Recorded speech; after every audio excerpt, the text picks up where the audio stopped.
Opa!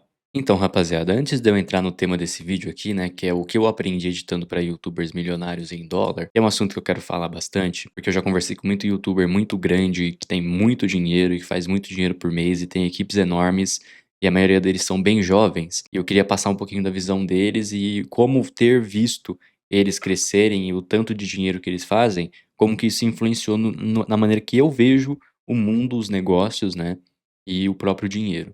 Mas antes disso, eu queria só passar aqui algumas atualizações do curso, né, do Remote Shatters Academy, porque eu tô recebendo muito comentário, né, de perguntando se é um curso para iniciantes ou é para curso para quem já sabe editar, se eu ensino a editar no curso do zero. Bom, vou passar aqui como que tá o curso atualmente, tá, rapaziada? O curso atualmente tem um módulo aqui de introdução de inglês, de equipamentos, de programas, de Premiere Pro, portfólio, produtividade, precificação, redes sociais, pagamentos, prospecção e impostos. Aqui, no módulo de Premiere Pro, tem uma aula aqui, rapaziada, de 9 horas e 47 minutos, né?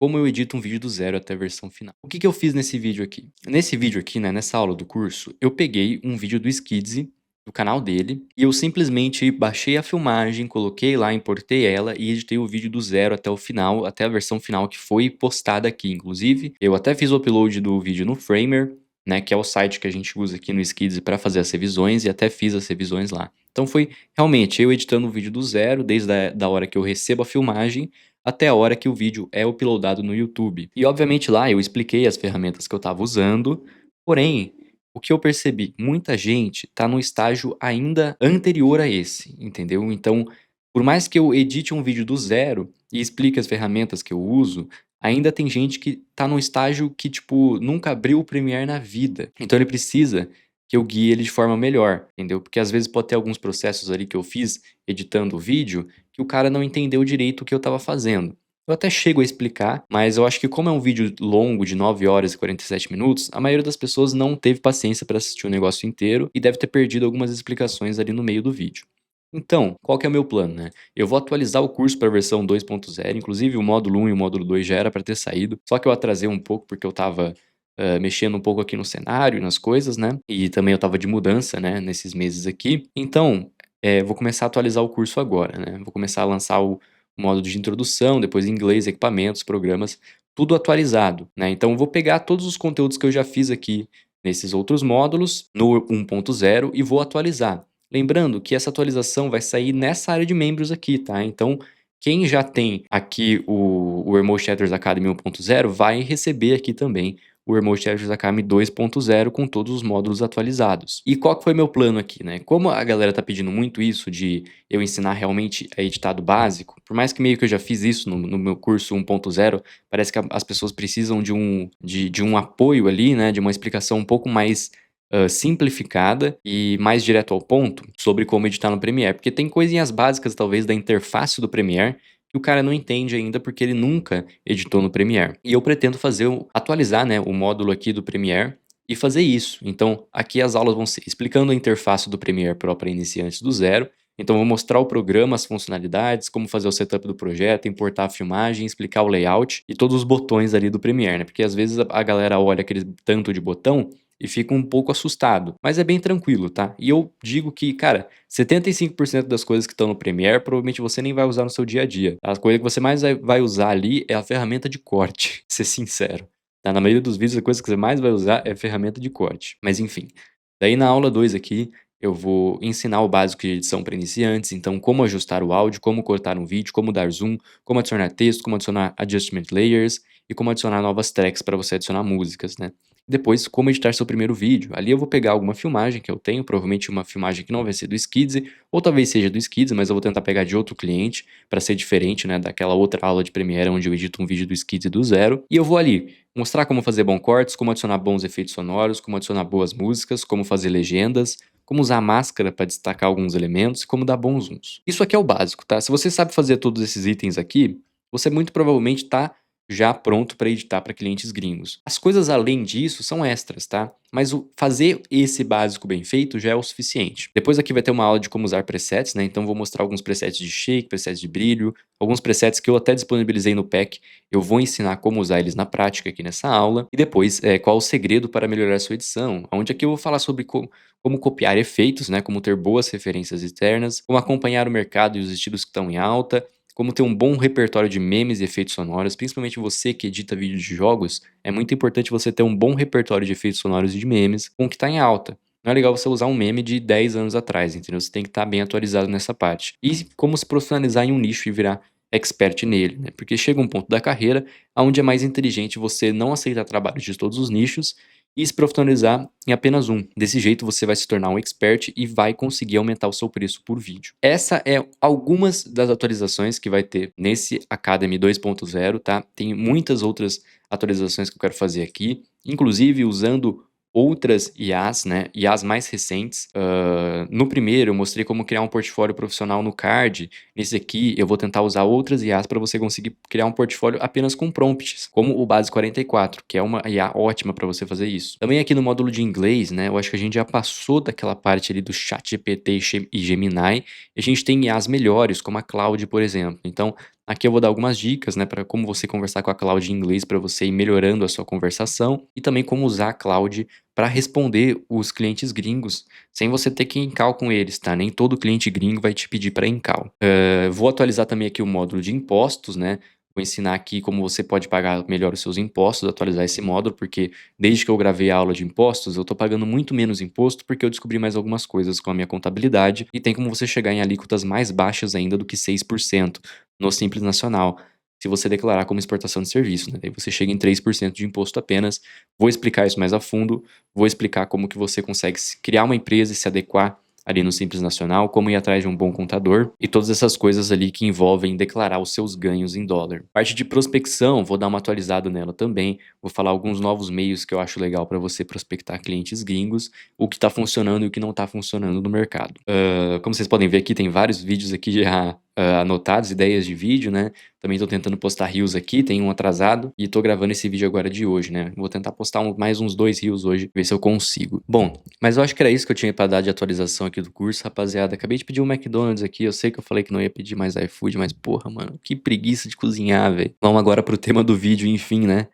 O tema do vídeo aqui é o que eu aprendi editando para YouTubers milionários em dólar. Galera, se vocês vissem os analytics do YouTube que eu já vi e o tanto de dinheiro que eu já vi YouTubers fazerem em períodos curtos de tempo, vocês iam achar o salário que eles pagam para os editores baixos. Vocês iam olhar para o tanto de dinheiro que eles fazem no mês em dólar. Tô falando de 6 dígitos em dólar por mês, e você ia olhar os 6.000 dólares que eles pagam pros editores, e você ia falar, porra, ele tá pagando uma miséria. Porque ele faz, sei lá, cara, 10, 15 vezes mais do que o que ele paga pro editor. Isso foi uma das coisas, um dos maiores choques de realidade que eu já tive quando eu percebi o tanto de dinheiro que rola na gringa. O quão fácil é pra esses caras chegarem em 10, 20, 30 mil dólares por mês. A gente não tá falando.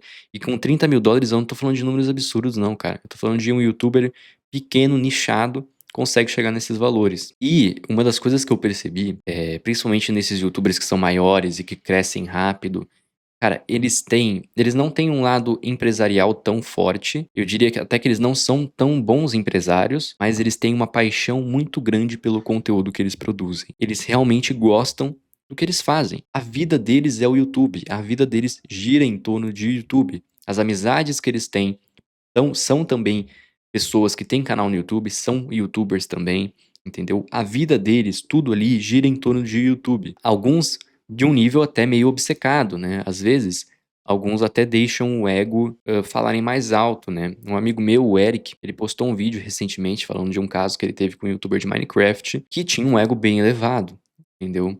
E isso é normal, cara. Isso é normal. Os gringos.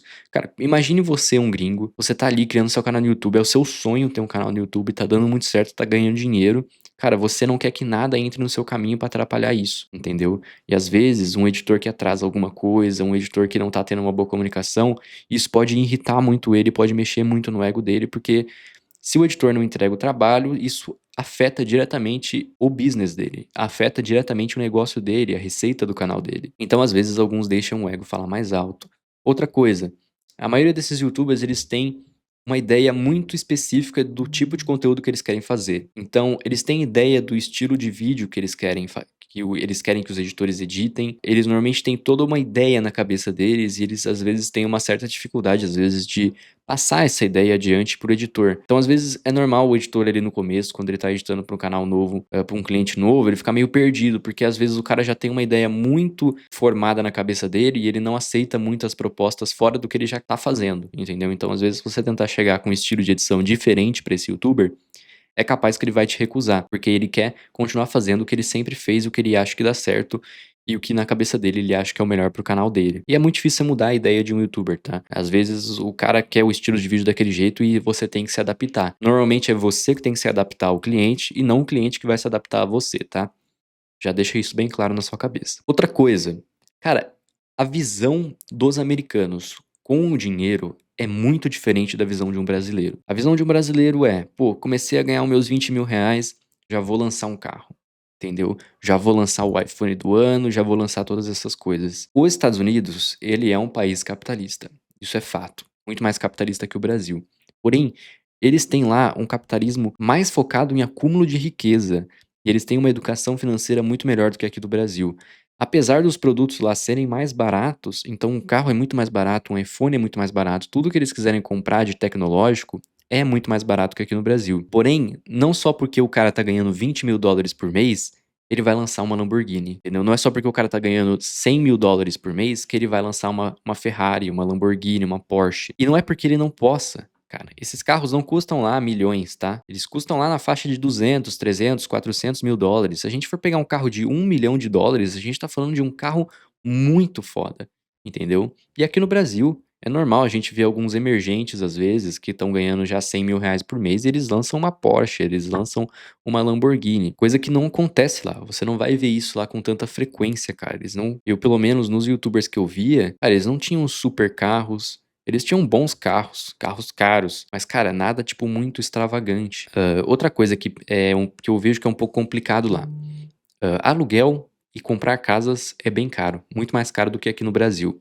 Então, o luxo para muito americano é ter a casa própria e não necessariamente um carrão na garagem. Enquanto aqui no Brasil é o contrário, às vezes o cara mora num barraco e ele tem um puta carro na garagem. Não é raro você sair na rua e você ver carros de 100, carros de 200 mil, e daí você vai ver e a pessoa ganha um salário de 5 mil, 8 mil reais. Cara, um americano comprar um carro de 100 mil dólares, de verdade, só se ele ganhasse tipo 10, 15 mil dólares por mês, entendeu? Aqui no Brasil não, aqui o cara, pô, tá tirando 8 mil por mês, ele já lança um carro de 100 mil, entendeu? Isso você não vai ver acontecendo muito com muitos americanos. E é uma mentalidade que eu fui cada vez mais pegando e entendendo e aplicando na minha vida também. Eles não são muito ostentadores, cara. Até porque, aqui no Brasil, o pouco de dinheiro que você ganha mais que as outras pessoas ao seu redor já eleva muito o seu padrão de vida se comparado com elas. Lá não, cara. Lá eles já têm uma certa qualidade de vida boa, entendeu? Eles já têm salários mais competitivos, né? As coisas lá não são tão caras, então você não precisa ganhar muito dinheiro para ter o melhor iPhone. Essas coisas são baratas. Você não precisa ter muito dinheiro para ter um MacBook, que nem o meu aqui.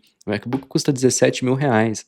Só que isso lá para os americanos é tipo, ah, ok, é um bom computador. Por quê? Porque é um computador de lá de 1.500, 2 mil dólares no máximo. E isso, cara, é muito perto, né? 2 mil dólares é muito perto do salário mínimo. Enquanto aqui no Brasil, você teria que ter, porra, pelo menos uns 13 salários mínimos para você comprar um notebook desse. Enquanto lá, com 2 salários mínimos, você já consegue comprar. Então, o que aqui no Brasil é considerado ostentação, lá é simplesmente o padrão de vida, entendeu? O que a gente acha que é, nossa, isso aqui é muito luxuoso, você não precisa de um negócio assim, lá pra eles é uma coisa normal. Outra coisa, muito americano, principalmente youtuber, ele não tem uma grande distinção de tempo livre e final de semana, entendeu? Tipo, para eles, os dias da semana são todos os mesmos. Por quê? Porque lá nos Estados Unidos, o modelo de trabalho funciona como?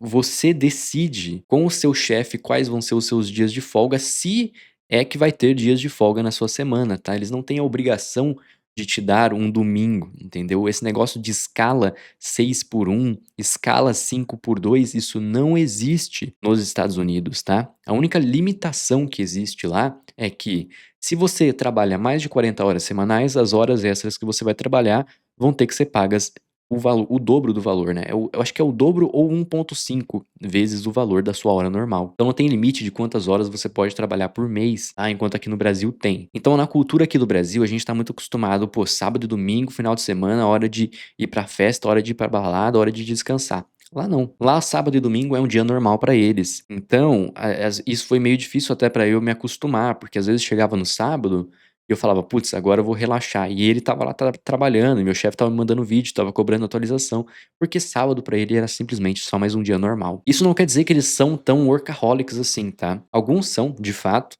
mas o que que eu percebo, principalmente na parte dos youtubers, eles valorizam sim o tempo livre deles, porém, parece que eles nunca desligam. Então até quando eles estão no tempo livre deles, eles ainda estão respondendo mensagens, ainda estão fazendo coisa, ainda estão pensando sobre o trabalho, né. Isso é meio estranho, um pouco estranho talvez. E outra coisa que eu percebi também, não tem problema você tirar um dia de folga, você falar que vai fazer uma viagem, contanto que você avise essas pessoas. Uma coisa que eu percebi dos americanos é que avisar as coisas é muito importante. Aqui no Brasil, a gente tá muito acostumado, né? Ah, tive um imprevisto, foi mal, não vou conseguir ir na reunião. Ah, tive um imprevisto, não vou conseguir entregar isso aqui, isso aqui. Lá não, cara. Lá, se você fala que você não vai conseguir entregar uma coisa em cima da hora, eles ficam muito bravos. Todos os clientes que eu já trabalhei, se você não avisa que você vai atrasar algo, eles ficam muito bravos. Agora, se você avisa, daí tá tudo certo, eles dão um jeito. É quase como se quando você avisasse, a culpa saísse de você, a responsabilidade virasse dele. Agora, se você não avisa, a responsabilidade é 100% sua e você vai ser penalizado por causa disso. Isso é um modelo de trabalho bem diferente do que a gente está acostumado aqui no Brasil. Aqui no Brasil, a gente sempre tem o jeitinho brasileiro, as coisas atrasam mesmo, a comunicação não é tão boa, entendeu? Às vezes até os salários atrasam, eles não são assim, cara, eles não atrasam pagamentos, mas eles também eles esperam que você não atrase o projeto e que você comunique caso você vai, atrasar. Porque numa economia capitalista como é os Estados Unidos, atrasos significam dinheiro perdido, e eles não querem perder dinheiro, entendeu? Então, por isso que eles prezam muito pela comunicação e por entregas nos prazos e por avisos. E cara, é muito interessante ver o jeito como eles, veem o dinheiro. Entendeu? Aqui no Brasil, se um cara tivesse ganhando o mesmo de dinheiro que o Skizzy ganha por mês, e que ganhou nos últimos anos, cara, ele estaria, mano, sei lá, lançando carros, fazendo viagens internacionais, e a única coisa que o Skizzy tá pensando é em expandir o negócio dele. Parece que eles focam muito mais lá em acúmulo de capital para viver uma vida boa a longo prazo, enquanto aqui no Brasil as pessoas são muito mais imediatistas e querem aproveitar o dia como se não houvesse amanhã, entendeu? Aquela mentalidade de jovem tranquilão. A mentalidade do jovem tranquilão seria uma abominação nos Estados Unidos, cara. Os caras iam olhar pra aquilo e falar: "Porra, cara, esse cara é um endividado". Aqui no Brasil muita gente até apoia esse tipo de mentalidade, né, de você gastar tudo, o empréstimo também é salário, entendeu? Esse tipo de coisa. Lá não, lá as coisas são bem diferentes. Lá a galera tem um lado empreendedor muito mais focado no longo prazo, no acúmulo de capital e crescer a sua empresa. E eles fazem de tudo para conseguir atingir esses objetivos. Mas bom, acho que esse vídeo vai ficando por aqui. Falei pra caramba aqui, mas dei uma visão, né, do que eu aprendi editando pra esses youtubers em questão de dinheiro, de como é a mentalidade deles sobre negócios, sobre tempo livre e sobre comunicação. Lembrando que as atualizações do curso vão saindo, né, conforme os meses vão passando. Tô só me organizando aqui para começar a gravar e dar o meu melhor nas gravações das aulas, para que eu consiga fazer um bom conteúdo e um Emotionators Academy 2.0 muito completo ali. Principalmente para quem é iniciante, que eu percebi que tem bastante gente que é iniciante e tá precisando de um apoio ali para aprender a editar do zero. Eu vou fornecer esse apoio nos módulos novos do curso, beleza? Acho que é isso. Te vejo no próximo vídeo.